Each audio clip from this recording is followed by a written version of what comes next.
And welcome to Evil Ginger Miniatures again, where I am not entirely sure what time of the day it is, as my sleep-wake cycle has yet gone completely sideways, owing to me dozing off repeatedly while sorting my earwax issues out.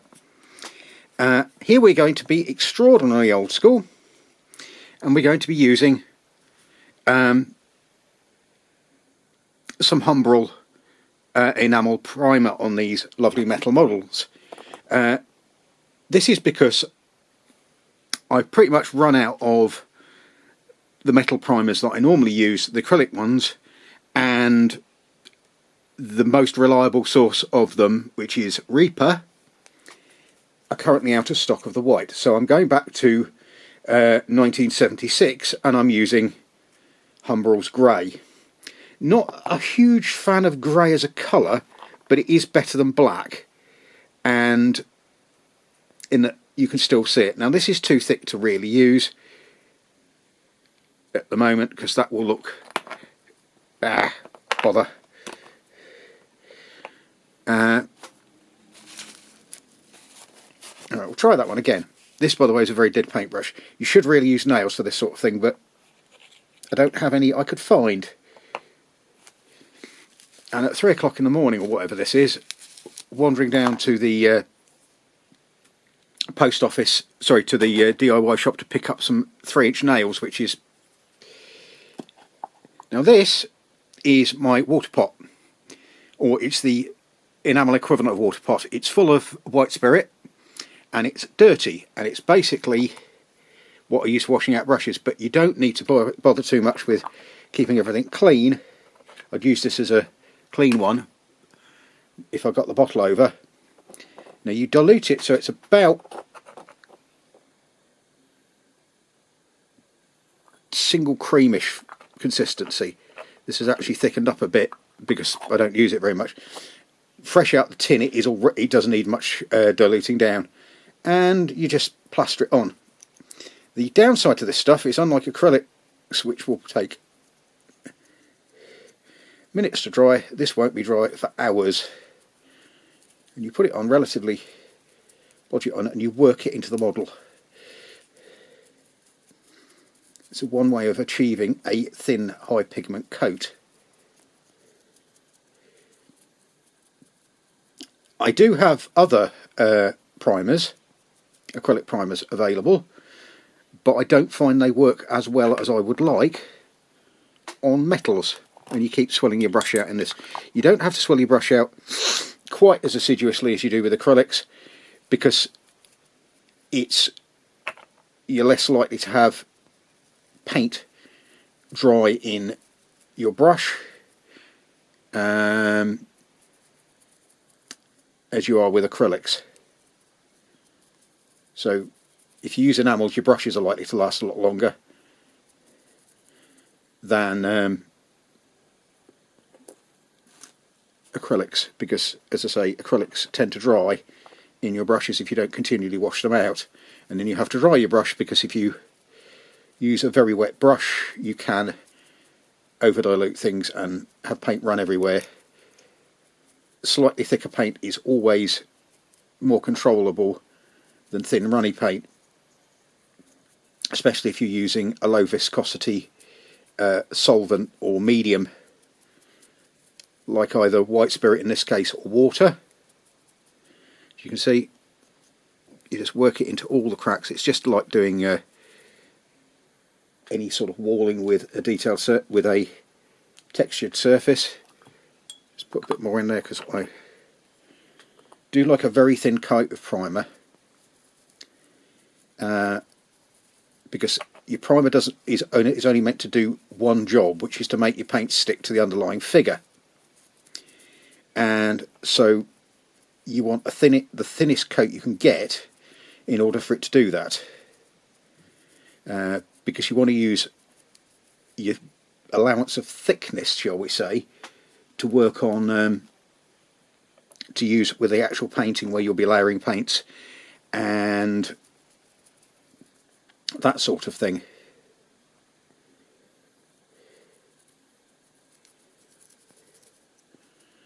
These are the...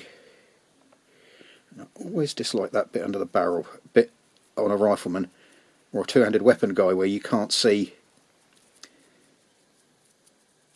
The other advantage of using either white or black is that you can see where you've painted, whereas it's less obvious in grey on a grey metal sometimes. But you get a good thin coat of primer on there, and then he's done. 1914, 1918.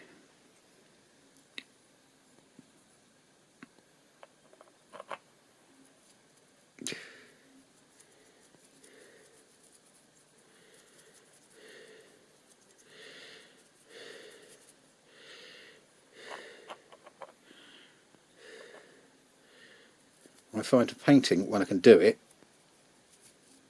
really, really, really relaxing.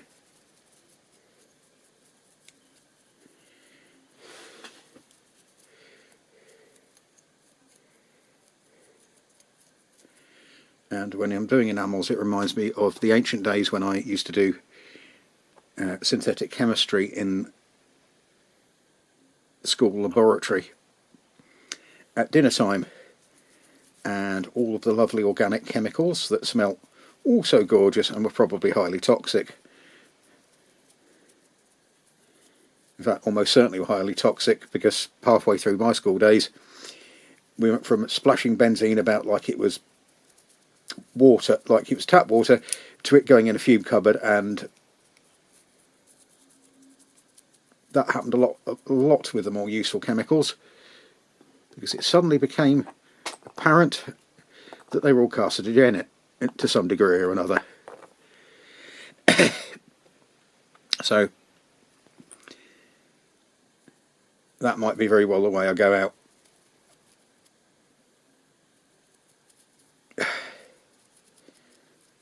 But it was fun. What I'm using here is, as I say, very, very dirty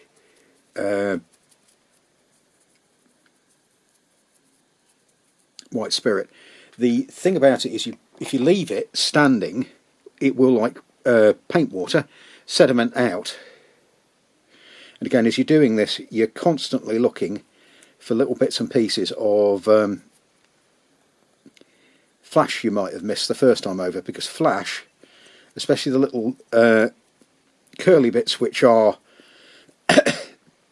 from the little channels that let air out of a mould and allow extremities to fill, can be easily missed.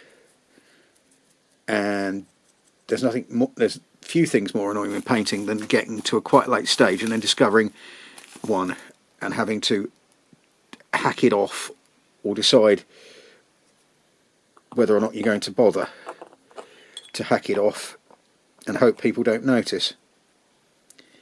Being a commission painter, you really have to hack it off, and often you have to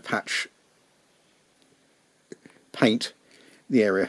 My ears popped, I can now hear myself properly. I sounded like I was talking in a cave.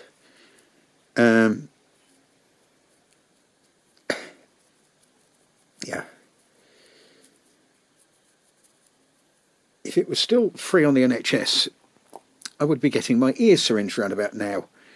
But it now costs you 60 odd quid, which is particularly annoying.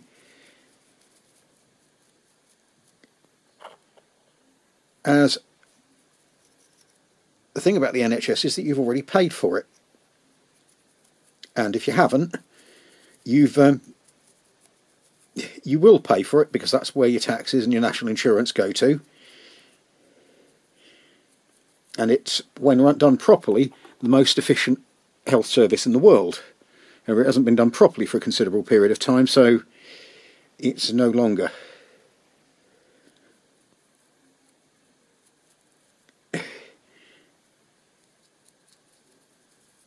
But I can now hear normally, well, more normally, but I will have olive oil and earwax running down my shoulder in a minute, which makes me glad I'm wearing my painting kit while I'm doing this. Just make sure you get underneath. The coat of paint will look thicker when it's wet, if you're doing it like this, than it will when it's dry, because remember, paint shrinks. Acrylic paint more so than enamel, but it shrinks. And you make sure that's clean. This will be okay for enamels. You just need it to have dried out. So clean that off. Put the lid back on this thing. Also, these things sediment out very slowly. However, when they have sedimented out, they are a considerable pain to mix. So we put the lid back on the water jar. Make sure it's on properly. This is why I like using this sort of jar, because you can reseal them. Won't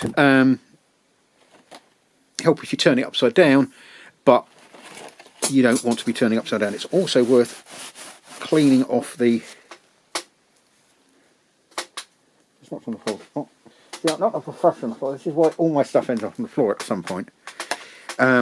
Worth cleaning any spit drips, because they will obviously remain sticky for as long as the... The next thing I would have to do with these, I would have to wait for the figure to dry the same way I would with a acrylic primed figure, and then I'd have to do the base.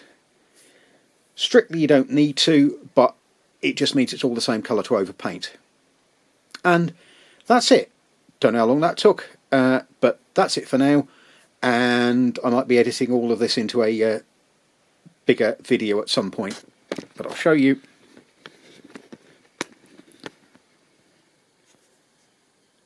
It's all done for now in 11 minutes.